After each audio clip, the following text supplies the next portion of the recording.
Every decision you make, ask yourself a simple question. Is this going to bless me 5 years from now?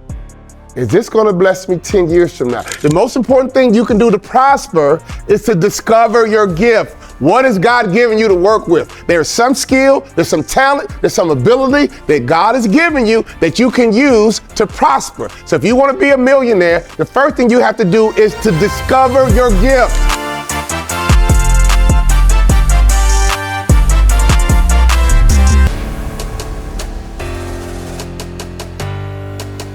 And we all know time flies. You guys know what I'm talking about. Man, time flies. This year is already a quarter over. And let me tell you something. If you start making good decisions right now, based on where you want to be in 5 years, based on where you want to be in 10 years, it's a matter of time before your life changes. And here's what we did. We understood that money was currency. And my wife and I began to use money differently. We began to see money as a seed. So we began to tithe. We began to give offering, and we began to make investments of things that are going to appreciate into the future. So if you have no assets, you're going to always be broke. If you don't own a home, you're going to always be broke. If you don't have your own business, you're going to always be broke, because if you have a job, all you're doing is exchanging your time for money.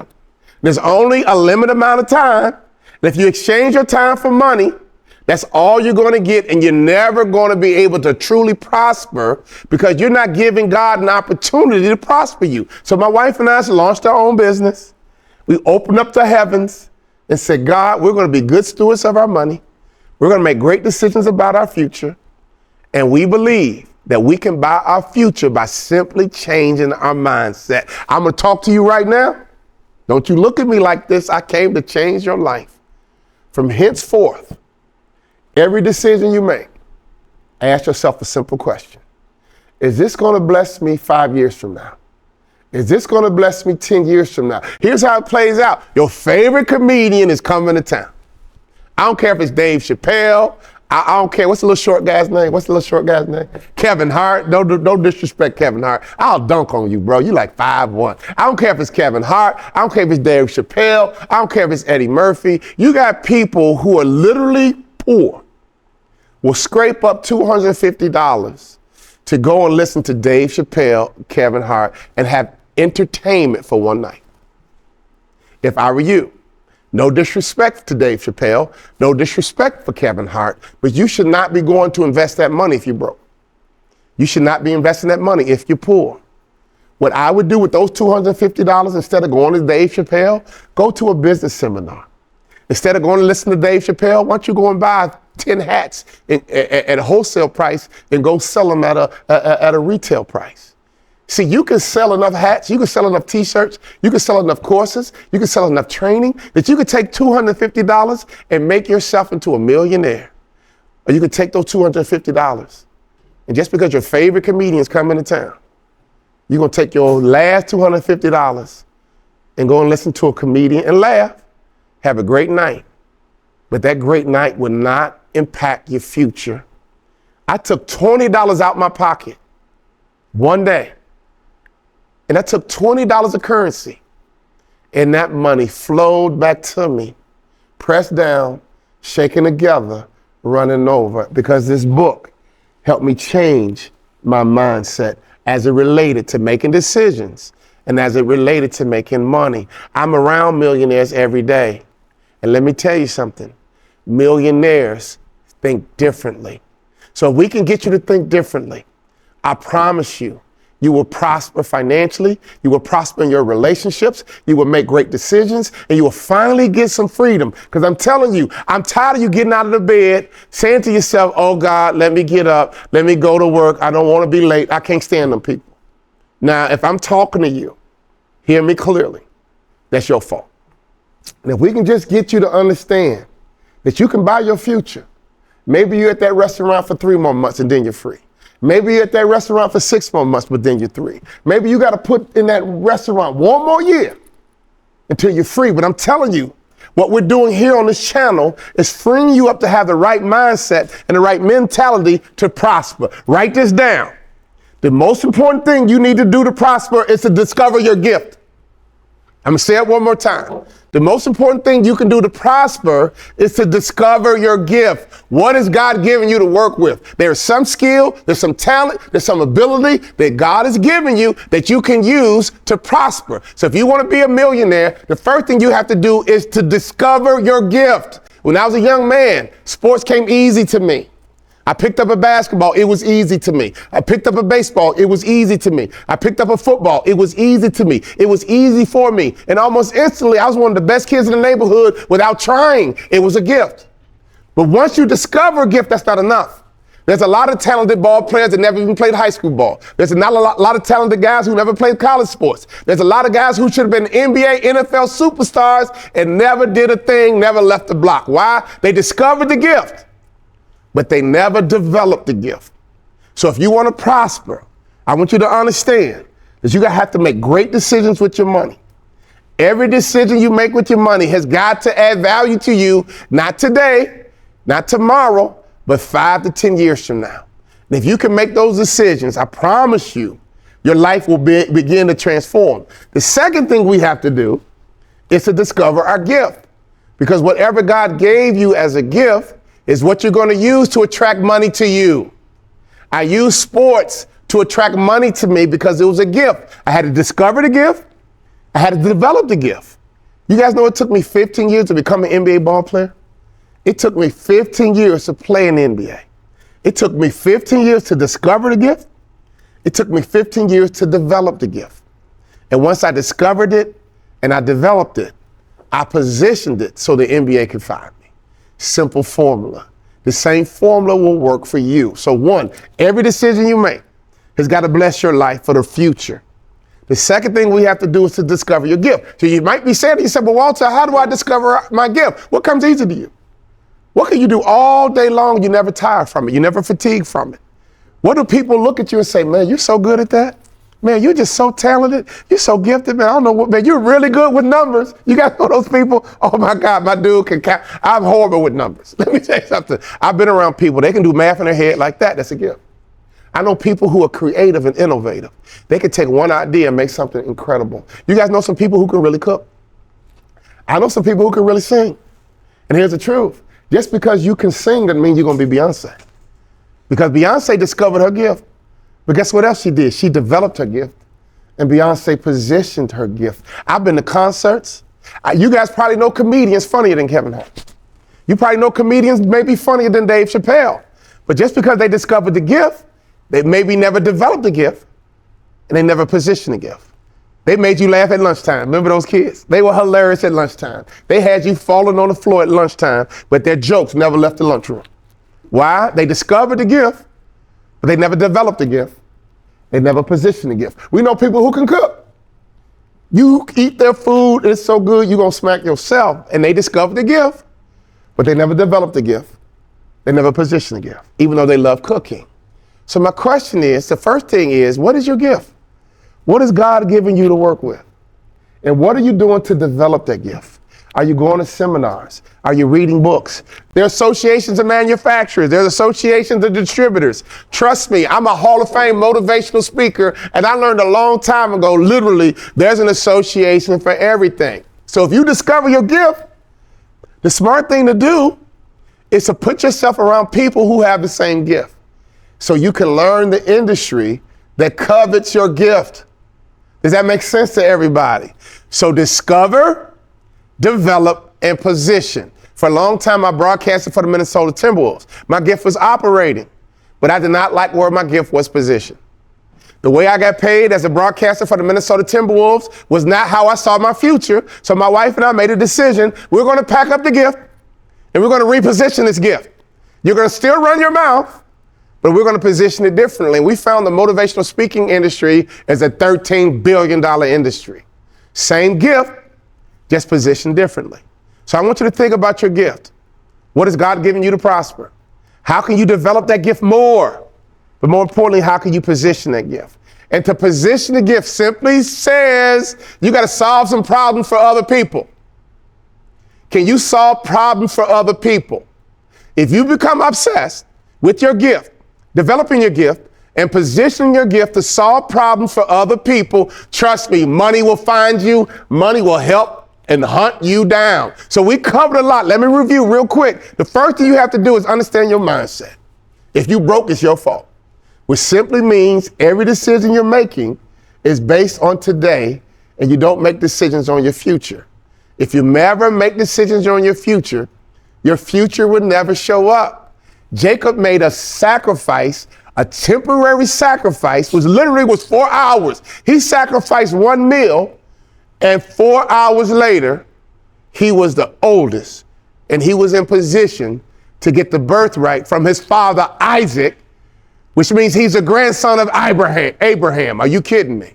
Whoa! He made a simple sacrifice that put himself in a much better position. So poor people don't think right, and poor people are unwilling to make sacrifices. Can you give up doing your nails every month? I mean, can you give up getting your hair done every month?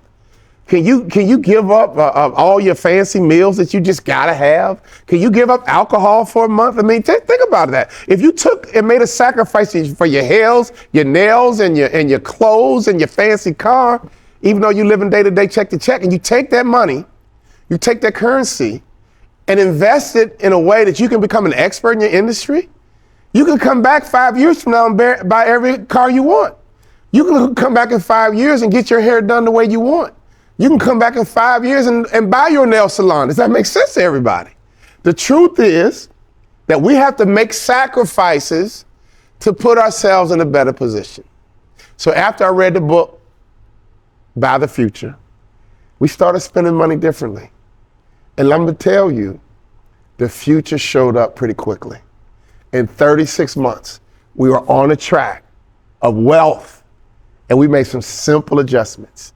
If you look at a boat, it has a small rudder at the bottom, and it's a very small part of the boat.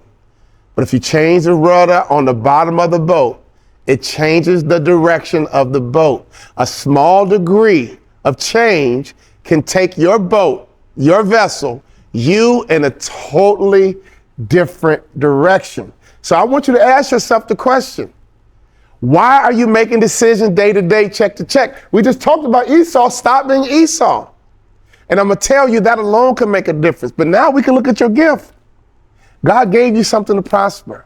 How can you take that gift, develop that gift, but most importantly, position that gift differently? And if you can position your gift to solve problems for other people, that's the greatest way to thrive in today's economy. Let's go back in the olden days. Imagine this. You wanted to make some bread. You had to grow the wheat. You had to cultivate the wheat. You had to grow the barley. You had to go and get the milk.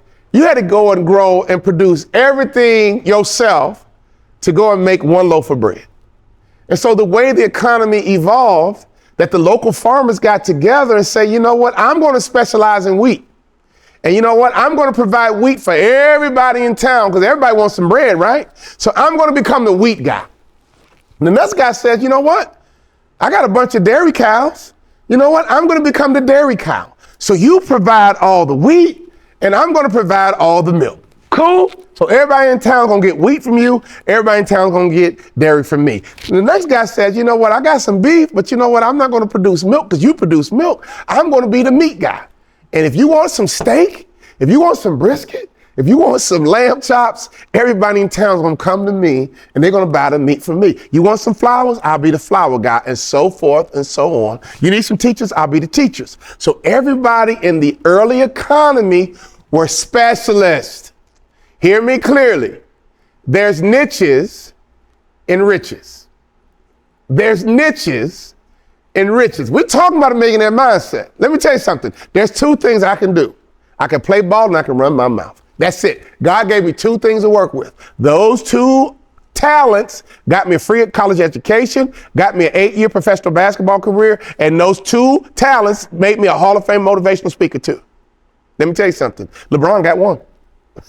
LeBron took one gift and became a billionaire. Michael Jordan took one gift, became a billionaire. Go and look at the NBA. Go and look at the NFL. Tom Brady, one gift, became a multimillionaire. Now he owns an NFL team. I got two gifts, thank the Lord, but you only need one.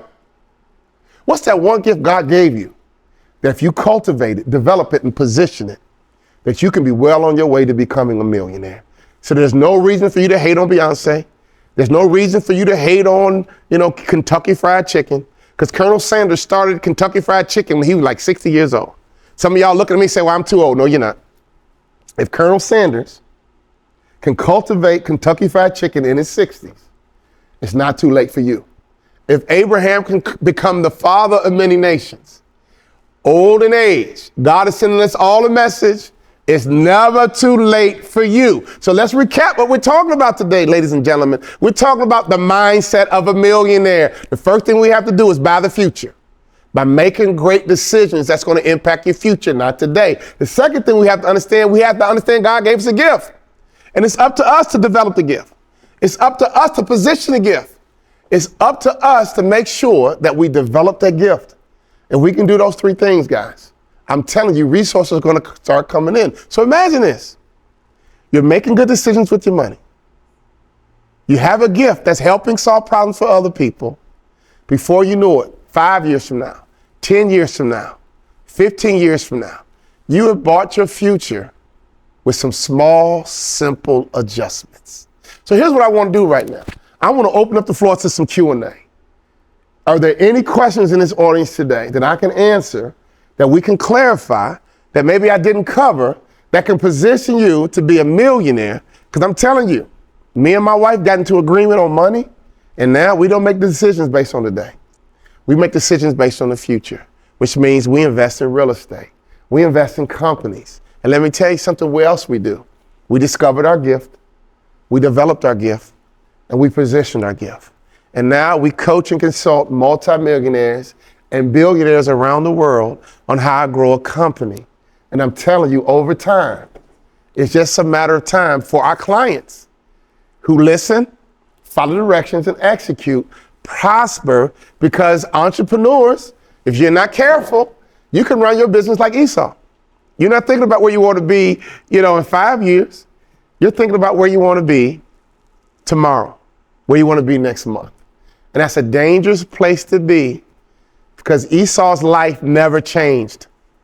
Esau's life never improved, but Jacob's life improved incredibly, simply because he negotiated his future and he made decisions based on where he wanted to be and not where he was. So Jacob repositioned himself by simply using biblical principles of the future. I was able, by reading this $20 book, to transform from being Esau into a Jacob. So this $1 million hour is my give back to the world.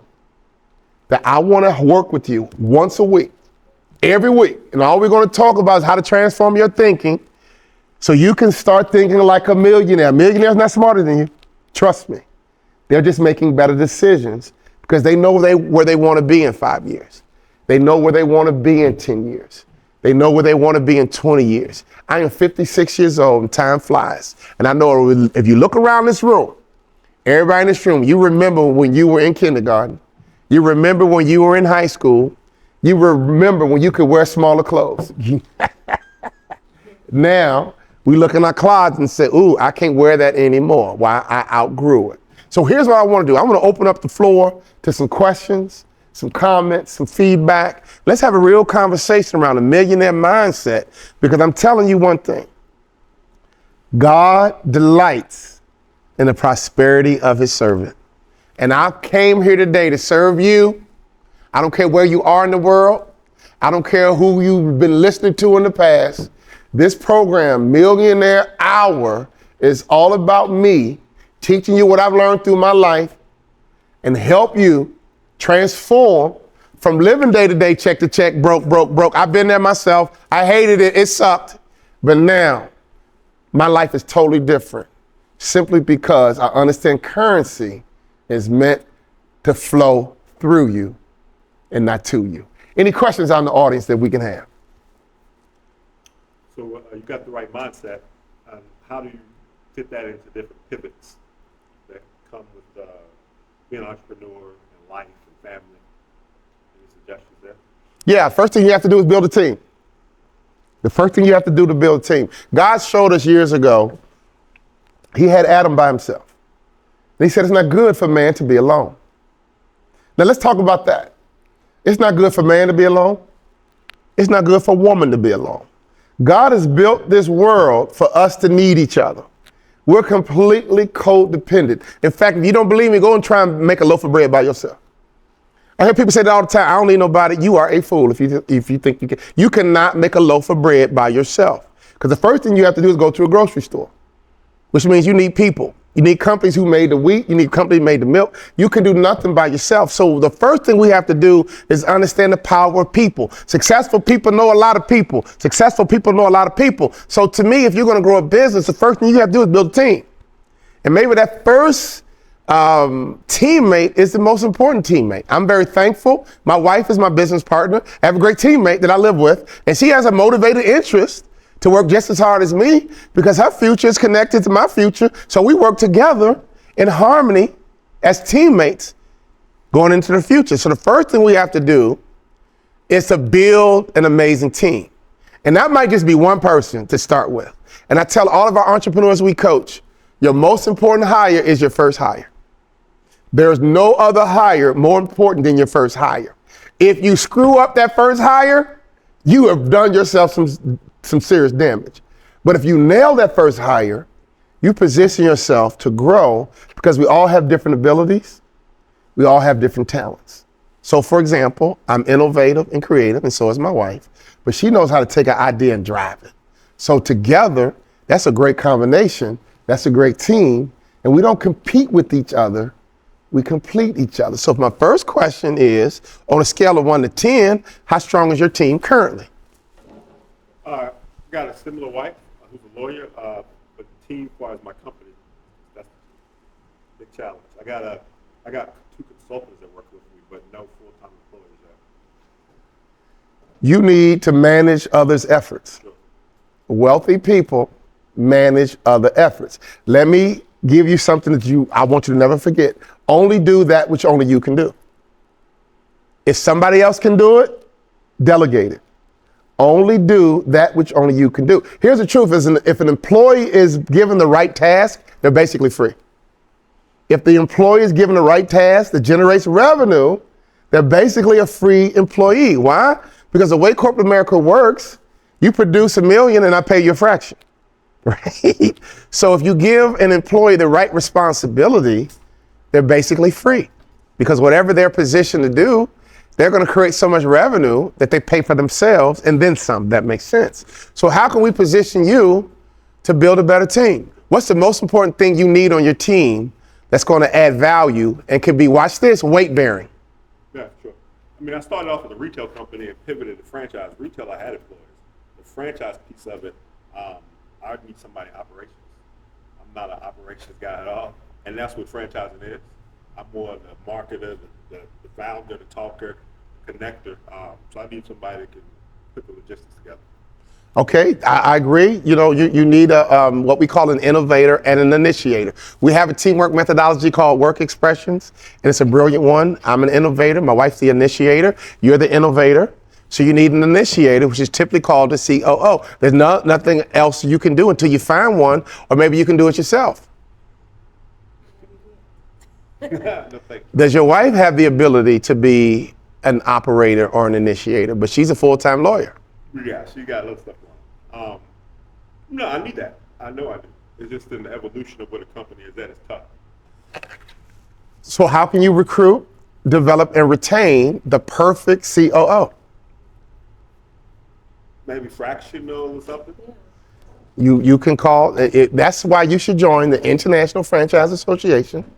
That's why you should go to their conference, because there's a bunch of franchise people walking around that are experienced in retail, merchandise, manufacturing, that are looking for an opportunity that might be a promotion for them to operate at a whole nother level. So if you know what you lack, you got to go and find it and build your team. Or you can talk about this for the next 5 years. You can talk about this for the next 10 years. Smart business people make their problems go away. I'm gonna say that again. So think about buying your future. If the most important thing for you is to find a COO, Think about where you want to be 10 years from now, 5 years from now, and be willing to make a sacrifice in order to find the perfect COO that can help take your business to the next level based on the vision that you have in the next 5 years or the next 10 years.